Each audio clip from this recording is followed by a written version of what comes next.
Welcome, everyone, to another episode of Fundraising Today and the Go Beyond Fundraising podcast. Today, I am joined by two of our experts here at Allegiance Group and Pursuant. And our topic is 5 fundraising measurement mistakes to avoid in 2024. The beginning of the year is always a great time to look at your systems and your processes of how you measure success and measure improvement in your fundraising programs. And specifically, we're going to be looking at how you can improve your measurement within your digital channels and also cross channels. Digital is a growing and increasingly important channel, but it is something that needs to work holistically with all your other channels. So joining me today are two of my favorite people. First is someone who's a little bit newer to me, and that is Liz Murphy. Liz, welcome to the show. I think it's your first time joining us today. It is. Thank you for having me. We're so glad to have you. Just so that our viewers and listeners can know a little bit more, can you tell us a bit about your role and your background at Allegiance Group? Sure. I started in direct response fundraising from a creative perspective. I'm actually a copywriter, once a copywriter, always a copywriter. And then I moved into digital marketing and fundraising. So I've actually been doing digital marketing and fundraising for about 24 years. That's really my passion. I learned about measuring from my direct response days, but also then took that direct response measurement philosophy into the digital platforms. So we'll be talking about that today. I'm so excited to hear what you have to share. Also joining us today is Kim Richardson. Kim, you're a familiar face and voice on the podcast, so I'm so thrilled to be welcoming you back. But for those who maybe it's their first time tuning in or listening, I'd love to know a little bit more about you and some of the clients that you've served over your long and very successful career. Thank you. Yeah, I appreciate that. I'm Kim Richardson, AVP for Client Strategy. I'm a part of our agency team where I work directly with our incredible clients, really taking the problems that they are bringing to us and working with our internal team to create the strategies and tactics and execution that will help to bring the best return for their fundraising investment dollars and just bringing more people to those great missions. I've been with the organization almost 12 years now, which is crazy to think about.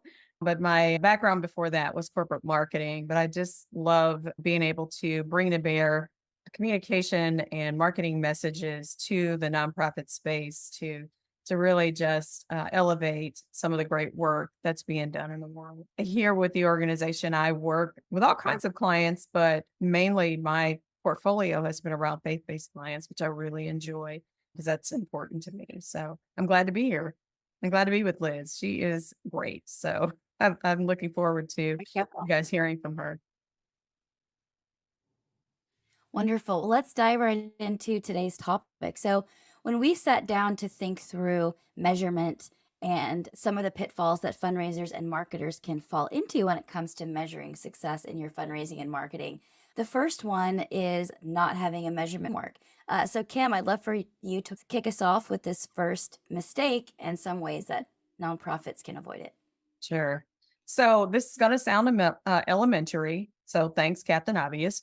But when we are planning in our planning stages for our fundraising campaigns, just as were planning the strategies and determining the tactics and execution, it's critical that we really also determine what we're trying to actually achieve regarding dollars, donors, number of gifts, average gift, campaign reach, new names, new donors acquired, number of donors reactivated, or a whole myriad of other measurements that we might put in place. And the reason that's important is because not every campaign may be able to have real specific projections down to the minutia details, but for sure, we should be measuring something that's more than just higher revenue, than making more dollars or raising more dollars in the previous year. For instance, sometimes our key goal might be to reactivate lapsed donors in preparation for a larger or more impactful campaign that'll be launched in the future. So just thinking through what those measurements are that we want to have in mind, then we can put in place a lot of the checks and balances that ensure at the end of the campaign that we actually have a way to go back and measure the effectiveness of all the strategies and tactics deployed. We spend a lot of money for these actions. And so we want to be able to measure their efficacy.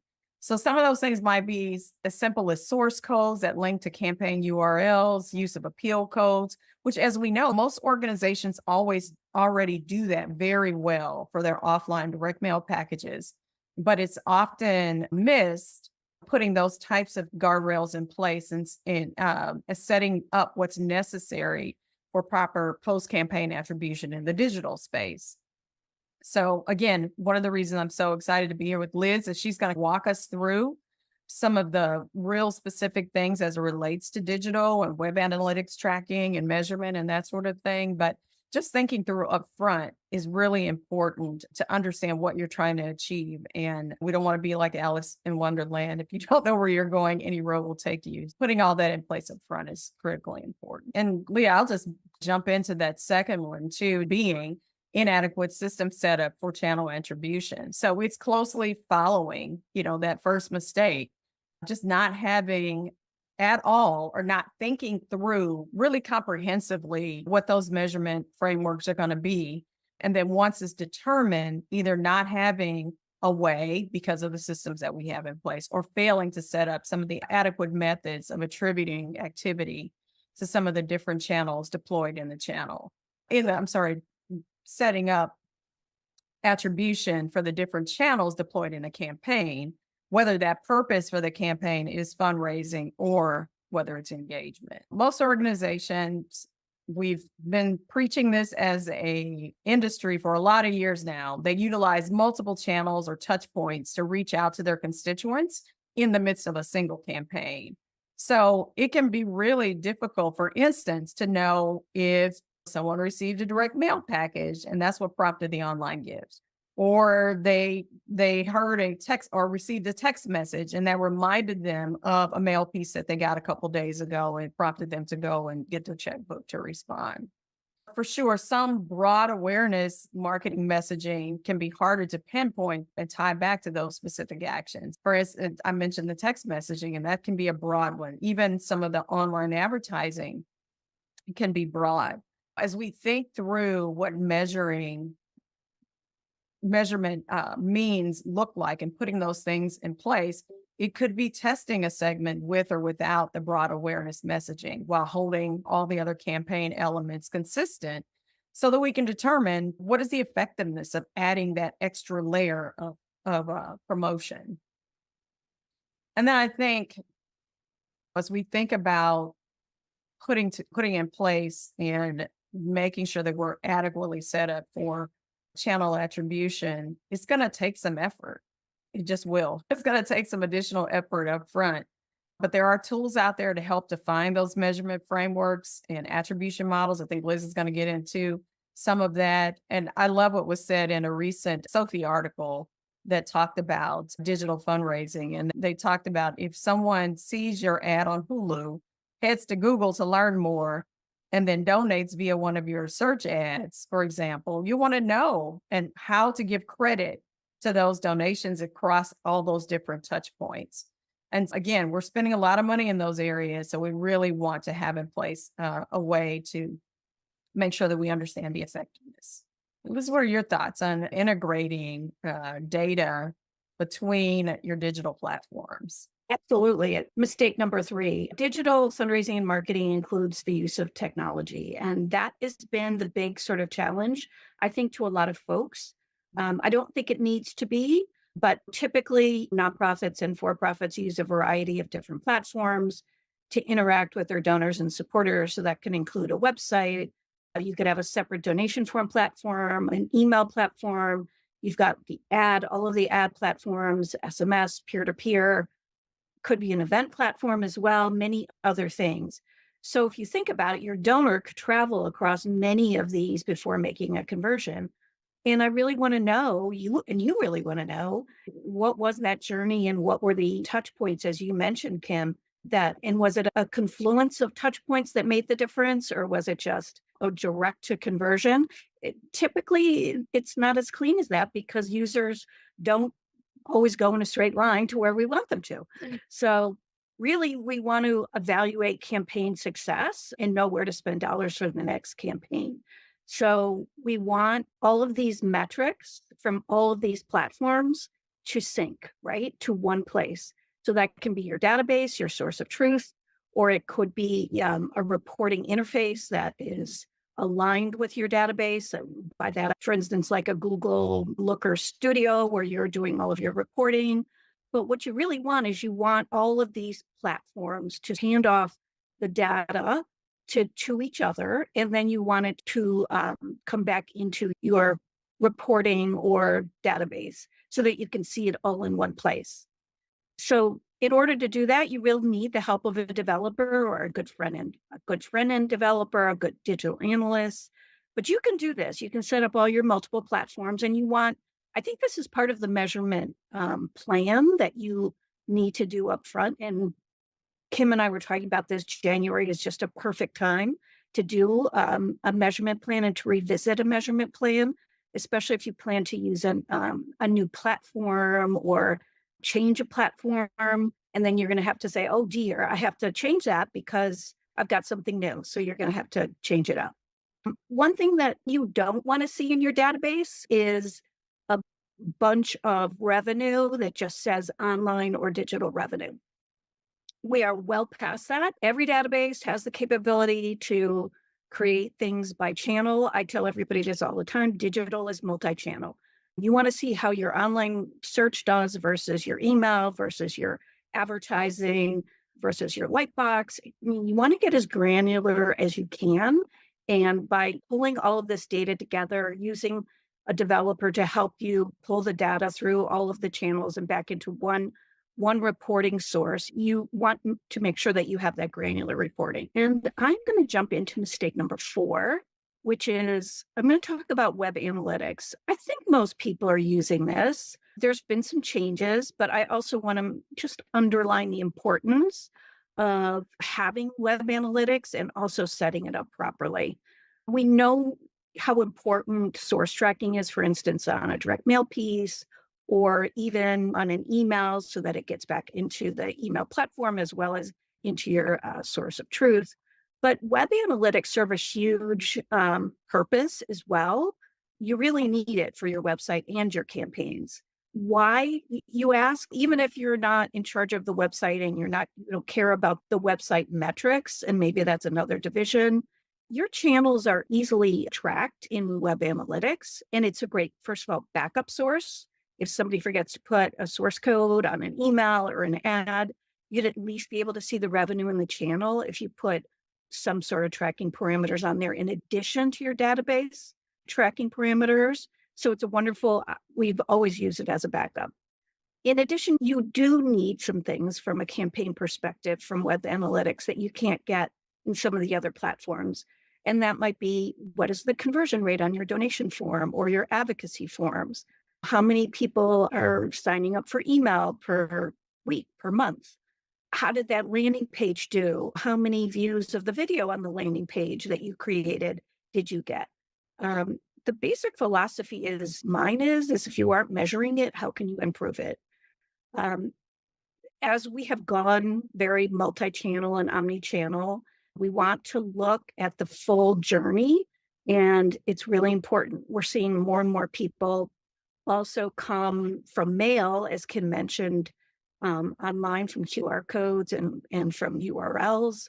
You want to give the credit where credit is due.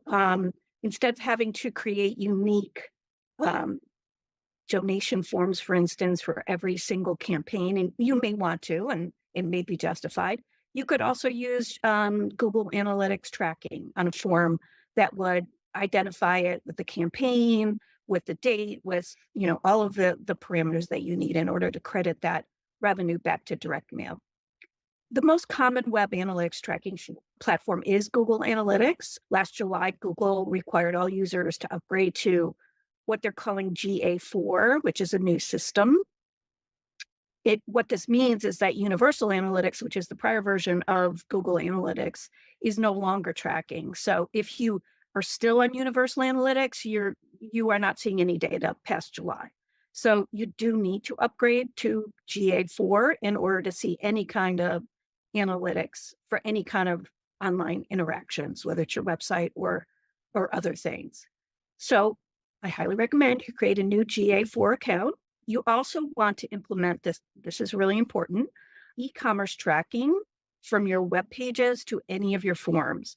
This is another kind of common pitfall is people are like, I have it on my website, but it's not, you have to do special kind of tracking so that you can track the user journey from somebody who lands on, for instance, a landing page on your WordPress website to a completely different donation form platform. If you don't do that, the journey will end at the landing page and you would not be able to see the conversion to your form. Another best practice in this journey is using Google Tag Manager, which is a wonderful little container that you put on your web pages and any kind of forms. And you can put all of your pixel tracking, for instance, for ad platforms so that you can also see the interactions from them as well and capture that. And Kim, I'm going to hand it over to you for mistake number 5.